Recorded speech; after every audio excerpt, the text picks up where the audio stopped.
आप तमाम हज़रात का शुक्रिया, आप यहाँ तशरीफ़ लाए। आपको पता है कि आज हमने प्रोविंशियल डिज़ास्टर मैनेजमेंट अथॉरिटी की जो हैवी मशीनरी थी उसका इफ्तिताह किया है, और उसको आज से आप देखेंगे कि डिज़ास्टर्स में तो वो काम करते ही करते हैं, लेकिन अभी जो हम इनसे बड़ा काम लेने जा रहे हैं, आज के दिन हमने ये डिसाइड किया था जब हम जिस दिन मैंने ओथ लिया था उस दिन पता चला कि 1.5 लाख के करीब टन कचरा जो है वो क्वेटा शहर में पड़ा है, और क्वेटा शहर के जितने नाले हैं वो सारे गंदगी से भर चुके हैं, और अगर खुदा न खास्ता बारिशें हो जाएं तो आप फिर एक अर्बन फ्लड की तरफ जाएंगे।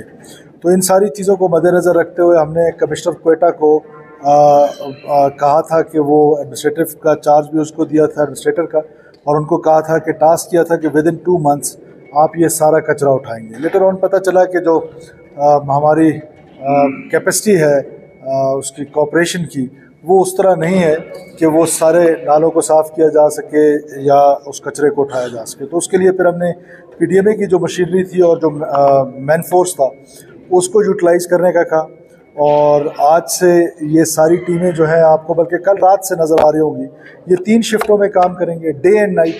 हम क्वेटा शहर को साफ़ करेंगे, हम क्वेटा शहर के नालों को साफ़ करेंगे। आपको हैरत होगी कि ऐसी ऐसी जगह हैं, किली इस्माइल है, कुचलाक है, जहाँ 10-10 साल से कचरा नहीं उठाया गया है, जहाँ 15-15 साल से कचरे को हाथ नहीं लगाया गया है। वहाँ से इंशाल्लाह ताला ये कचरा उठाएंगे, ये सारी टीमें क्वेटा को साफ़ करेंगी और क्वेटा एक साफ़ सुथरा शहर होगा। हमने उसकी सफाई का सिर्फ ये बंदोबस्त नहीं किया कि आप उसको एक दफ़ा साफ़ करेंगे फिर डंप हो जाए कचरा। उसके लिए हम मैकेनिज़्म बना रहे हैं, पब्लिक प्राइवेट पार्टनरशिप पे जा रहे हैं, जिस तरह लाहौर का मॉडल है या बाकी बड़े शहरों का मॉडल है, ताकि ये जो रोज़ाना की बुनियाद पे 1100 टन जो कचरा गिरता है उसको उठाया जा सके। इससे पहले हमारी जो म्यूनसिपल है उसकी जो कैपेसिटी है वो तकरीबन 600-700 टन है, उसको इन्हांस करने की कोशिश कर रहे हैं, सो दैट हमेशा के लिए फॉर वंस फॉर ऑल ये मसले हल हों और क्वेटा शहर एक साफ़ सुथरा शहर हो। उसके साथ फिर हमने ये ट्री प्लांटेशन की बात की है। ये जहाँ पर ये वॉल चॉकिंग्स हुई हुई हैं, पॉलिटिकल जमातों के फ्लैग्स हैं, वो लग जाते हैं, फिर उतारता कोई नहीं है। तो मैं क्वेटा के शहरियों से भी ये रिक्वेस्ट करता हूँ, सरियाब में रहने वाले लोगों से ये रिक्वेस्ट करता हूँ कि हमने आपकी सड़कें खूबसूरत करनी है, हमने वहाँ पर प्लांटेशन करनी है, हमने आपकी दीवारें खूबसूरत करनी है। मेंटेन आपने हम सब बलूचिस्तानियों ने मिल के करना है। अगर आप अपने वज़ीर आला का साथ नहीं देंगे, आप अपनी हुकूमत का साथ नहीं देंगे, तो कोई बाहर से आके तो नहीं देगा।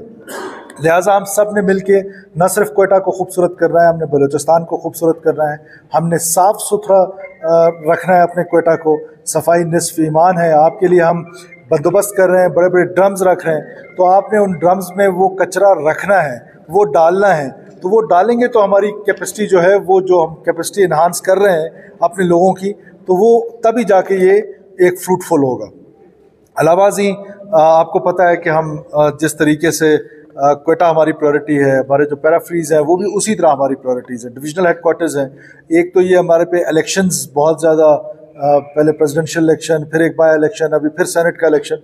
जो ही हम ये इलेक्शन से फारिग होंगे तो आप हमें देखेंगे कि हम बलूचिस्तान के दूर दराज इलाकों में भी इसी मेहनत के साथ, इसी फोकस के साथ, आपका वज़ीर आला आपको हर वीकेंड पे बलूचिस्तान के दूर दराज इलाके में मिलेगा।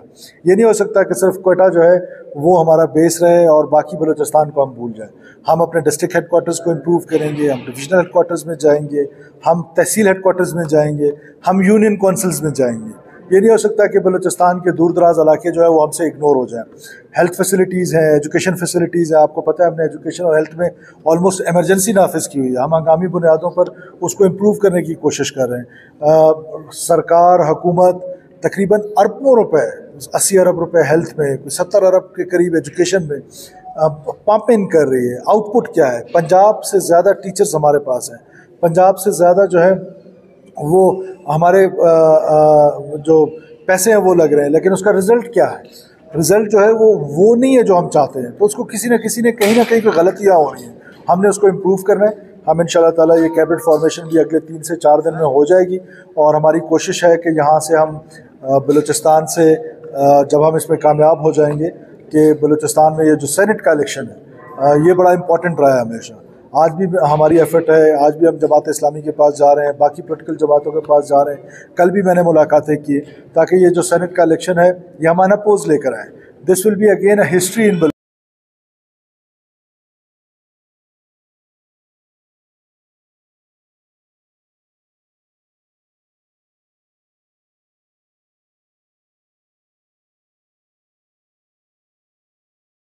पार्लियामेंट हैं, और अगर इस तरह की बातचीत हो तो ये इंतहाई दुख और इस पर परेशानी थी। तो अल्लाह का शुक्र है कि तमाम पॉलिटिकल जमातों को, इसमें प्रेसिडेंट जरदारी साहब को, प्राइम मिनिस्टर को, मौलाना फजलुर रहमान साहब को एक्सक्यूज़ मी प्लीज़, और उसको जमात इस्लामी को, बलूचिस्तान आवामी पार्टी की लीडरशिप को, जितने भी ANP को, तमाम पॉलिटिकल पार्टीज़ को, नेशनल पार्टी और तमाम पॉलिटिकल पार्टीज़ को इसका सेहरा जाएगा कि ये इंशाल्लाह ताला इस पर हम एफ़र्ट कर रहे हैं। अगर हम कामयाब हो गए तो आपको ज़रूर बताएंगे, एक एफ़र्ट ज़रूर कर रहे हैं कि बलूचिस्तान में एक अनअपोज वो हो जाए, सेनेट का इलेक्शन हो जाए।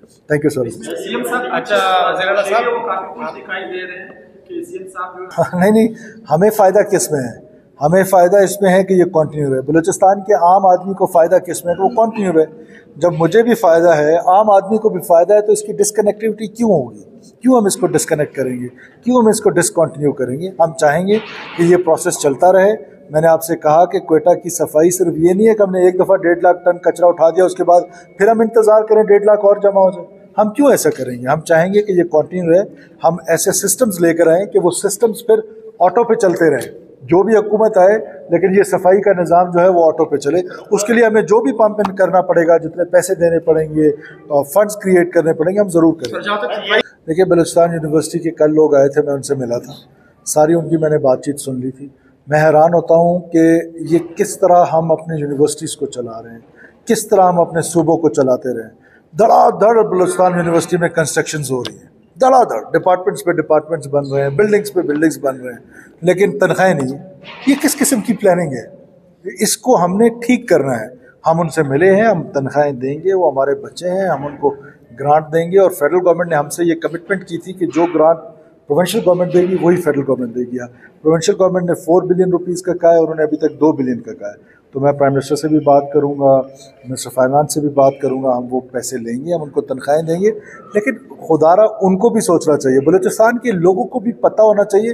बिकॉज होता क्या है? होता ये है कि बाहर आप यही देखते हैं जी, वो बलूचिस्तान यूनिवर्सिटी के साथ को तनख्वाहें नहीं मिल रही, वर्कर्स को तनख्वाहें नहीं मिल रही, और एक परसेप्शन बिल्ट हो जाता है। उस परसेप्शन की दुरुस्त बात ये है कि कोई आके ये भी बताए कि तनख्वाहें नहीं मिल रही लेकिन बिल्डिंग्स बन रही है, तनख्वाह है। कोई रैशनलाइज होती है चीज़ें, कोई एक मैकेनिज्म होता है, दुनिया भर में उसको फॉलो किया जाता है, पाकिस्तान बाकी में फॉलो किया जाता है। बलूचिस्तान मुबर्रा है इन चीज़ों से, जिसका जो जी चाहता है वो आके कर लेता है। और फिर लेटर ऑन जो है वो सफ़र कौन करता है? सफ़र आम बलूचिस्तानी करता है। सफ़र वो बेचारा करता है जो सर्दी में ठठरता है और गर्मी में झुलसता है। उसके लिए हमें सोचना होगा, और हम इंशाल्लाह ताला वो स्टेप्स लेंगे जिससे उसको फ़ायदा होगा। देखिए, मेट्रोपॉलिटन की जो सैलरीज हैं, कितने लोग हैं जो ड्यूटीज़ पे आते हैं, हमने स्ट्रिक्ट, मैंने कमिश्नर को बताया है कि आप उनको सैलरीज देंगे जो ड्यूटीज़ पे आएंगे। जो ड्यूटीज़ पे नहीं आएगा उसको कोई सैलरी नहीं मिलेगी। आए, अपनी ड्यूटी करें, अपना काम करें, जिस चीज़ की आपको तनख्वाह मिलती है उस चीज़ के लिए हम बिल्कुल आपको तनख्वाहें देंगे। हड़ताल, ये एक राइट टू प्रोटेस्ट, हमारे यहाँ एक अजीब सा वो आ गया है। राइट टू प्रोटेस्ट कॉन्स्टिट्यूशन में हर एक का है, राइट टू असेंबल कॉन्स्टिट्यूशन में हर एक का है, पर राइट ऑफ वे मेरा भी है, वो आपका भी है। वो मेरी कॉन्स्टिट्यूशनल जिम्मेदारी है कि सड़क खुली रहे। आपने एहतजाज करना है, सर आंखों पर है। हमने क्या करना शुरू कर दिया कि जो भी मसला होता है बलूचिस्तान में जी एहतजाज करें, और फिर एहतजाज के बाद हम चीज़ बैड बिहेवियर्स को हम रिवॉर्ड कर रहे होते हैं। हम एहतजाज से पहले चाहते हैं कि हम आपकी मदद करें। अब ये आपने बताया पेज का, आप आएँ, अपनी ड्यूटी करें। हम सफाई मुहिम चला रहे हैं, आप 100% ड्यूटी करें। इक्का दुक्का इंसान की कोई मजबूरी होती है, कोई लीव होती है, अदरवाइज आए, अपनी ड्यूटी करें, अपनी तनख्वाह लें। आप मेरे भाई इससे पता नहीं कब बाहर आएंगे। ये आप, मैं दूसरी प्रेस कॉन्फ्रेंस कर रहा हूँ, दूसरी दफ़ा आप यही सवाल कर रहे हैं। आपका हक है सवाल करना, मेरा हक है कि मैं इस पर कमेंट क्या करूँ और कितना करूँ। बात इतनी है, मैंने आपको पहले भी कहा था, अब भी कह रहा हूँ कि अगले 3 से 4 दिन के अंदर ये कैबिनेट कंप्लीट हो जाएगी, कैबिनेट बन जाएगी, और इसमें ये कॉन्स्टिट्यूशनल राइट है चीफ मिनिस्टर का कि वो कब बनाता है। हम बनाएंगे, हम बनाएंगे जी। ताख़ीर पे बिल्कुल, जब गवर्नमेंट फॉर्मेशन ताख़ीर पे होती है उसका इफ़ेक्ट ज़रूर आ रहा होता है। लेकिन हमने ये देखना है कि आप एक कोलिशन हुकूमत में हैं, 4 से 5 पार्टीज़ हैं जो आपके साथ गवर्नमेंट में हैं। उन 4 से 5 पार्टीज़ को आपने किस तरीके से अकोमोडेट करना है, कितनी आपके पास लिमिटेड मिनिस्ट्रीज़ हैं, कौन सी मिनिस्ट्री किसको जानी है, किसकी कितनी कैपेसिटी है, किस मेंबर को right man for the right job. अब आप मुझे जल्दी में हेस्ट में कराना चाहते हैं, मुझे नहीं पता कि आपका क्या इंटरेस्ट है इसमें, आपको क्या जल्दी है। हम आराम से तसल्ली से बना लेंगे। ये पिछले गवर्नमेंट का इनिशिएटिव था, और ये डिटेल्स आपको ये PDMA वाले शेयर कर देंगे कि इसमें कितनी लागत है। सर मेरा सवाल है कि आज आपने जो हमारे सरकारी हॉस्पिटल दो उसमें इश्यूज हैं। बिल्कुल ठीक आपने आइडेंटिफाई किया है कि हम जब दौरे शुरू किए पता चला एक्सपायर दवाई है। एक तरफ मरीज़ रो रहा है, बिलक रहा है कि उसको दवाई नहीं मिल रही, एक तरफ हमारे डॉक्टर साहिबान ने स्टोर्स में एक्सपायर मेडिसिन रखे हुए। और मुझे समझ नहीं आता कि ये कौन सा माफिया है। ये वो माफिया जो मेडिकल स्टोर का कारोबार चलाना चाहता है, ये वो माफिया है कि जो बलूचिस्तान के आम लोगों को तकलीफ़ में डालना चाहता है। हम उन माफियाज के ख़िलाफ़ एक जहाद ज़रूर करेंगे, लेकिन अब मैकेनिज़्म क्या है? दो मैकेनिज़्म है। एक तो हेल्थ कार्ड का स्टार्ट किया है, उसको और इम्प्रूव करेंगे। हेल्थ कार्ड एक ऐसी फैसिलिटी होगी जिससे आम आदमी को बेनिफिट होगा। नंबर 2, जो हमारे अपने हॉस्पिटल्स हैं उनको हम सेमी ऑटोनमस बनाने जा रहे हैं। अब 2-3 हमारे पास ऑप्शंस हैं। 3 चीज़ें जो है मैंने सेक्रेटरी हेल्थ को और चीफ सेक्रेटरी साहब को हमने बड़ी इस पर ब्रीफिंग्स लिए। हम इस नतीजे पे पहुंचे कि we have 3 options, 4 options in fact. One is कि इसी तरह चलने दें, ये तो एक तबाही का मॉडल है, इसको तो किसी सूरत काबिल कबूल नहीं। दूसरा ऑप्शन क्या है कि हम उनको पब्लिक प्राइवेट पार्टनरशिप पे ले जाए, आउटसोर्स कर दें सारे हॉस्पिटल्स को। फिर आपका एक पब्लिक सर्वेंट एक्ट आ जाता है और फिर पब्लिक सर्वेंट्स हैं, पब्लिक सर्वेंट में और कॉन्ट्रेक्चुअल सर्विसेज में बड़ा फ़र्क है। तो वो इश्यूज़ जो हैं वो फिर कोर्ट्स में जाते हैं, फिर लिंगर ऑन होते हैं, फिर हड़तालें होती हैं। उसको अवॉइड करने के लिए हमने फेज़ वाइज किया। पहले फेज़ में हम कर रहे हैं इसको सेमी ऑटोनमस कर रहे हैं, दूसरे फेज़ में हम ऑटोनमस करेंगे, तीसरे फेज़ में पब्लिक प्राइवेट पार्टनरशिप पे जाएंगे। अब अगर हम सेमी ऑटोनमस करके वो रिजल्ट्स ले लेते हैं जो डिज़ायरेबल रिजल्ट्स हैं और लोग काम करना शुरू कर देते हैं, तो this is something very good. हम उनको ऑटोनमस बनाएंगे अपने बजट में, हम उनको ऑटोनमस बनाएंगे कि वो अपने बजट में, अपनी हायरिंग फायरिंग में वो ऑटोनमी ले लें और वहाँ से उन इदारों को चलाना शुरू करें। सर गुज़श्ता रोज़